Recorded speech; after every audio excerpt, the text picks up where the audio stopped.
మధ్యలో కృష్ణ వచ్చి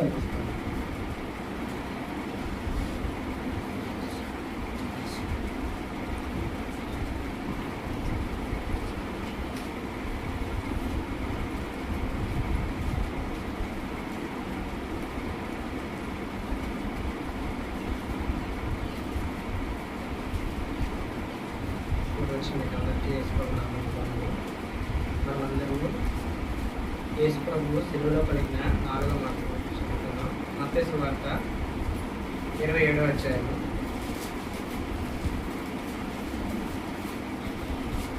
46వ వచనం మనందరం కలిసి చదువుతున్నాం.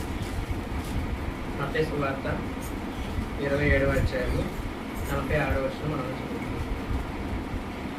ఇంచుమించు 3 గంటలకు యేసు ఏలీ ఏలీ లామా సబక్తాని అని బిగ్గరగా కేక వేసెను. ఆ మాటకు నా దేవా నన్ను ఎందుకు చేయి విడిచితివని అర్థము. ప్రభు సహాయం కోసం ప్రార్థన చేస్తున్నాను. ప్రేమ గల జీవం గల మా ప్రియ పరలోకపు తండ్రి, ఈ సామాన్య శ్రేష్టమైన వాకులందరినీ దేవా మా పరశు ప్రభువాన్ని ప్రాణంతా చూసిన ప్రభువాన్ని పడిన మాటలు దేవా మరి 4వ మాటలు జ్ఞానికులు సహాయం పనిచేసుకోవాలి. దేవాని మాటలు తగ్గి తెలియజేయడం ప్రభావ దేవాన్ని సహాయం చేయండి. ప్రభావాన్ని మరి ఏ జ్ఞానకులైన దేవా ప్రభావ ఈ మాటలను ముద్రించుకోవాలి. దేవా ఈ నామాన్ని మైండ్ తెచ్చుకుని దేవా మాటలు ప్రభావ నోటి ద్వారా రాకుండా ప్రభావ నేను కావాలి కార్యక్రమం ప్రభావ దేవాన్ని సహాయం అందించండి. ప్రభావ నేను చూపిస్తున్నా చిన్న ప్రార్థన పెడుతున్నారు పెట్టుకుంటున్నాం. మా ప్రియ యేసు ప్రభు వారు సిలువలో 4వ మాటగా ఏలీ ఏలీ లామా సబక్తాని అని బిగ్గరగా కేక వేసి ఉంది. ఆ మాటకు నా దేవా నన్ను ఎందుకు చేయి విడిచితివని అర్థం. సో తండ్రి అయిన దేవుడు యేసు ప్రభు వారిని విడిచిపెట్టడానికి ఇష్టపడుతూ వచ్చినారనమాట. అంటే సిలువలో ఇంతమంది ప్రజల కోసం యేసు ప్రభు వారు ప్రాణం పెడుతూ వచ్చినారు. కానీ ఆ సొంత కుమారుడైన యేసుక్రీస్తు వారిని సృష్టి ఆరంభం ముందు, అంటే సృష్టి నిర్మింపబడక ముందు పరిశుద్ధాత్మ దేవుడు, తండ్రి అయిన దేవుడు, కుమారుడైన దేవుడు కలిసి అదంతా చేస్తూ వచ్చినారు.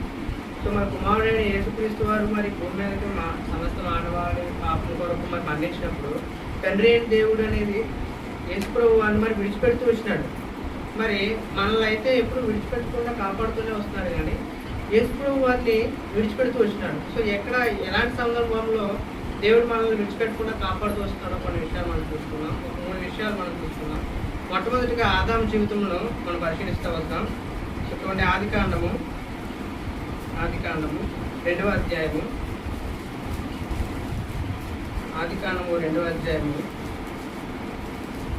7వ వచనం చదువుతున్నాం. దేవుడిని యెహోవా నేలమట్టితో నన్ను నిర్మించి వాని నాశకారణంలో జీవాయన ఓదిగా నరుడు జీవాత్మ ఆయను.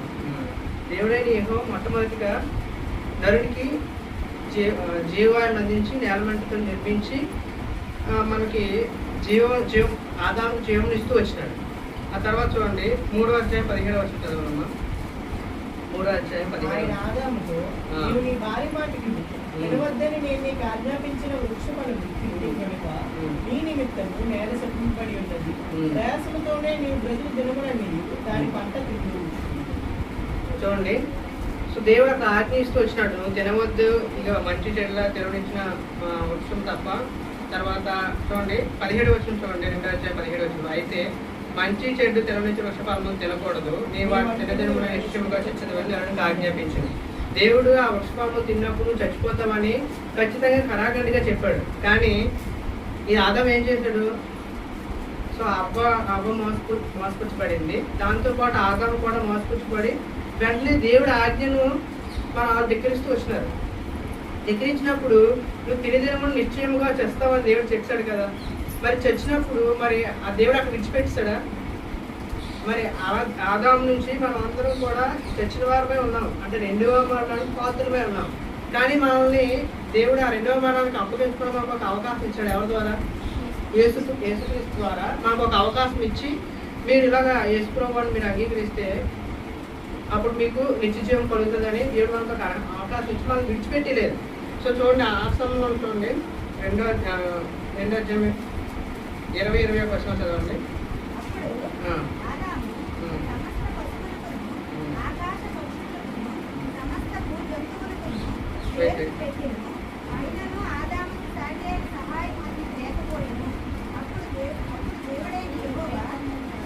ఒక నిమిషం. సో చూడండి, అంటే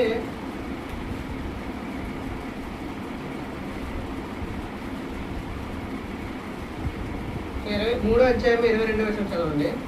దేవుడని యెహోవా ఇదిగో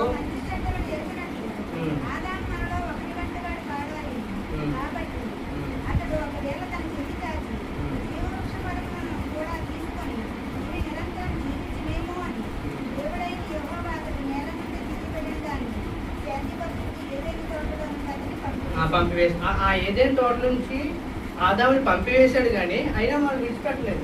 సో అక్కడ ఉన్న మళ్ళీ ఆ జీవవృక్ష ఫలము తింటారేమో, ఆల్రెడీ ఆగి తప్పిపోయారు, మళ్ళీ చనిపోతారేమో అని చెప్పి నిరంతరం జీవిస్తారేమో. సో ఆ ఏదైనా తోటలో పంపిస్తాడు, కానీ తన కుమారుడి ద్వారా మనల్ని మరణం ద్వారా మనం రక్షిస్తూ వచ్చినాడు. సో ఆ సమయంలోనే చూడండి, దేవుడు మొట్టమొదటి బలి చేస్తూ వచ్చినట్టు 21వ వచనంలో దేవుడే యెహోవా ఆదామును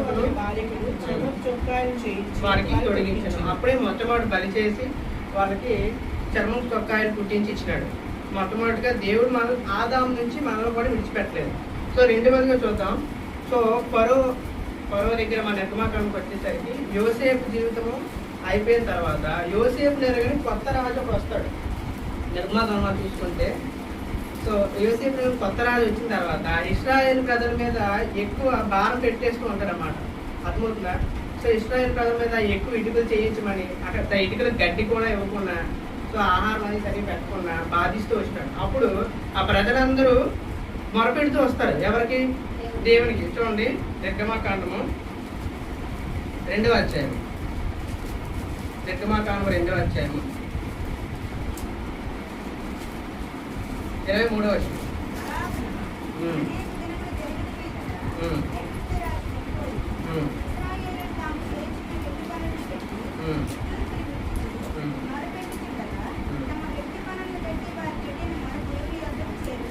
అప్పుడు చూడండి, ఆ వెట్టి పనులు ఎక్కువైపోవడం వల్ల వాళ్ళందరూ మొరపెట్టారు. ఎవరికి?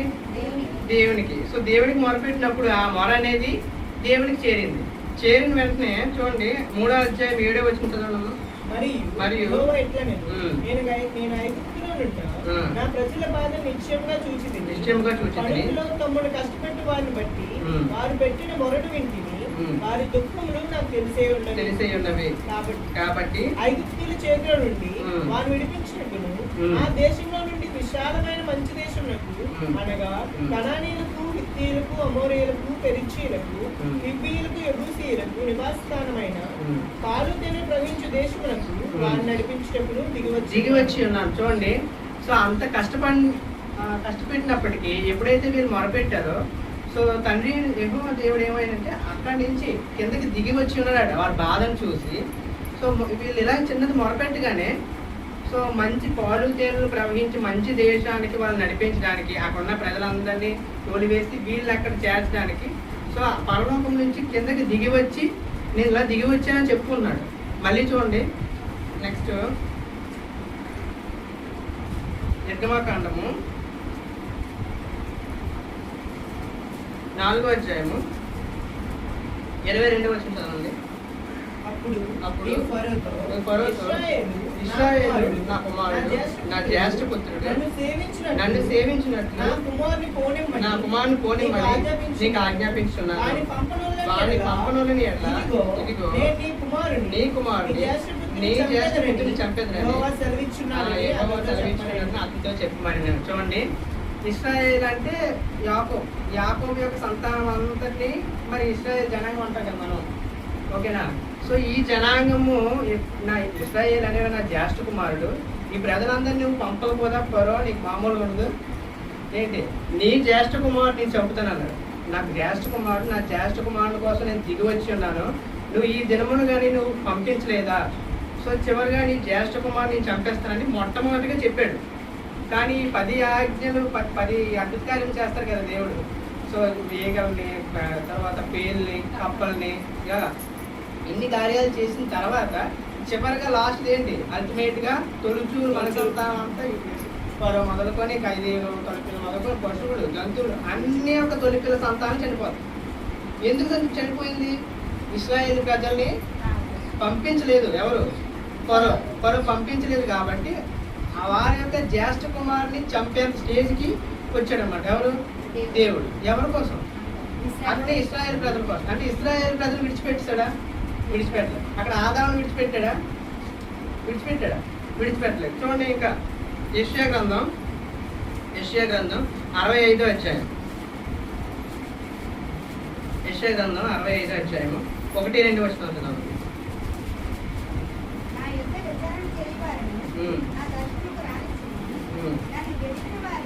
వెతకని వారికి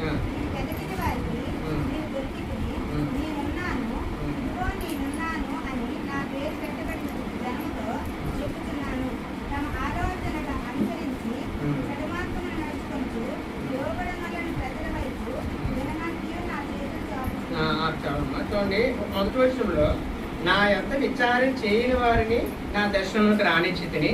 నెక్స్ట్, నన్ను వెతకని వారికి నేను దొరికితిని. అంటే దేవుని వెతకని వారికి ఆయన దొరుకుతున్నాడు, ఆయన దగ్గర విచారణ చేయని వారికి ఆయన దొరుకుతున్నాడు. ఇదిగో నేను ఉన్నానని అని నా పేరు పెట్టబడని జలుబుతో చెప్తున్నాను. అసలు మనకి దేవునికి సంబంధమే లేదు. ఇశ్రాయేలు ప్రజలు నా ప్రజలని దేవుడు అనుకున్నాడు. మన ఎవరు?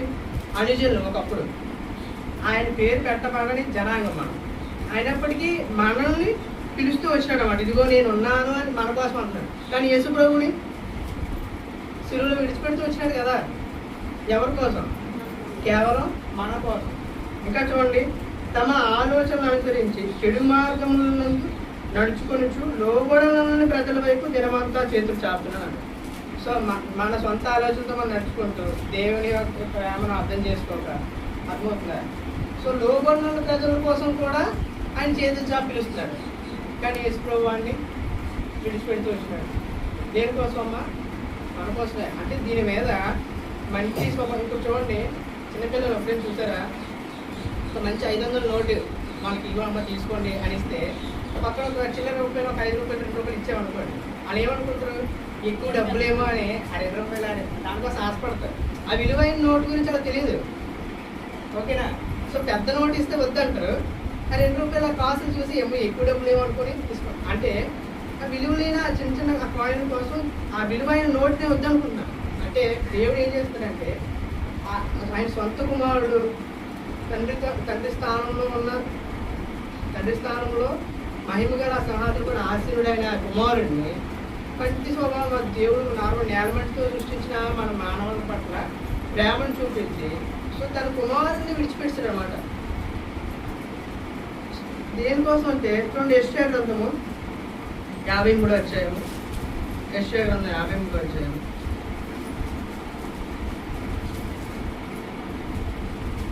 10వ వచనం. 53:10. అతని నలుగుటకు యెహోవాకు ఇష్టమైన ఆయన అతనికి వ్యాధి కలుగజేస్తాడు. అతడు తన్ను తానే అపరాధ పరిహారార్థ బలి చేయగా అతని సంతానం చూచును. అతడు దీర్ఘాయుష్మంతుడగును. యెహోవా ఉద్దేశము అతని వలన సఫలమగును. 11. అతడు తనకు కలిగిన వేదనను చూచి తృప్తినందుకు నీతిమంతుడైన నా సేవకుడు జనుల దోషములను భరించి తనకున్న అనుభవ జ్ఞానం చేత అనేకులను నిర్దోషులుగా చేయడానికి మన పాపములన్నింటినీ చూడండి. స్టార్టింగ్ లో 10వ వచనంలో అతను నలుగురికి యెహోవాకు ఇష్టమైన ఉంది. సో ఆ యేసు ప్రభు వారిని అపరాధ పరిహారార్థ బలిగా దేవుడు అర్పించాడు అన్నమాట. మనం చేసిన అపరాధములన్నింటినీ, మనం చేసిన పాపములు, దోషములు అన్నింటినీ ఆ కుమారుని యేసుక్రీస్తు వారి మీద వేసినప్పుడు ఇంకా తండ్రి నన్ను ఏళ్ళ విడునాడెత్తివి అని యేసు ప్రభు మొరపెట్టినప్పటికీ దేవుడు చూడనట్టు అలా మౌనంగా ఉండిపోయాడు. ఎందుకు? సహాయం చేస్తే ఏ విలువ లేని ప్రజలు ఎవరు రక్షిస్తారు? నన్ను ఎవరు రక్షిస్తారు? ఆయన మరణం ద్వారా కదా విజయమందు మరణం రింగివేయబడింది అనే వాక్యం ఎలా నెరవేరుతుంది? సాతాను చెర నుండి మనల్ని ఎవరు వినిపిస్తాడు? ఆ సంఖ్య నుంచి మనల్ని ఎవరు వినిపిస్తాడు? సో అందుకని తండ్రి కుమారుడైన యేసుక్రీస్తు వారిని విడిచిపెడుతూ వచ్చినాడు. కానీ యేసు ప్రభు వారు కూడా తండ్రి నీ చిత్తమే సిద్ధించును కాక అని అక్కడ చూడండి, ఆ వేదంతో తృప్తి పడిపోయినట్టు చూడండి. 53వ అధ్యాయము 11వ వచనం. అతడు తన కలిగిన వేదనను చూచి తృప్తి నొందిన. అంత బాధను కూడా ఆయన దగ్గర మీద కూడా తృప్తి పడిపోతున్నారు. అంటే ఆ ప్రజల్ని రక్షిస్తున్నానని, వీళ్ళందరినీ విడిపిస్తున్నాను. అర్థమైందా? అయితే దేవుడు ఎంత ప్రేమ అసలు, ఏదైనా ఒక చిన్న పిండి గుచ్చుకుంటేనే మనం ఓర్చలేము. సో అలాంటి ఆ కొరడా దెబ్బలు, ఆ శ్రమ, ఇవన్న ఎముక కూడా ఒక ఎముక కూడా విరగబడలేదు, కానీ మాంసం అంతా బయటకు లాగబడింది అనమాట. ఆ రక్తం అంతా పోయింది. ఒక పిండి మన దగ్గర గుచ్చుకుంటేనే మనం ఉండలేము, ముళ్ళు గుచ్చుకుంటేనే మనకి చాలా ఇబ్బంది పడిపోతాం. అలాంటిది అంత శ్రమను దేవుడు మన కోసం వచ్చినాడు, అంటే కేవలం మన కోసం. కానీ మనం చేయాల్సింది ఏంటంటే, దేవా నువ్వు నా కొరకు నీ ప్రికుమారుడైన వారిని విడిచిపెట్టారు. నేనైతే పాపాత్ముడిని, నన్ను మాత్రం విడిచిపెట్టలేదు. నిత్యరాజ్యంలోకి నడిపించేంత వరకు నేను విడిచిపెట్టట్లేదు. అందుకే నీ కృతజ్ఞతలు చెల్లించినానని దేవుడి మన కృతజ్ఞత చెల్లించడం తప్ప మనం ఎందుకు అసలు ఏమి దేవుడికి ఇవ్వగలం? అన్నీ దేవుడిచ్చినవే. మనం ఏమి ఇవ్వగలం? దేవుడికి ఏమలేదు. మన హృదయాన్ని దేవుడికి అర్పించి, దేవా నీవే నన్ను నీ రాజ్యంలో చేర్చుకో, నీకు నీ కుమారుని నా కొరకు అర్పించిన కనుక నీకు వందనములు అని దేవుడికి కృతజ్ఞతలు చెల్లిస్తే దేవుడు ఎంతో ఆనందిస్తూ వచ్చేవాడుగా ఉంటాడు. చిన్న మాటలు దేవుడు చెల్లించుకుంటాడు.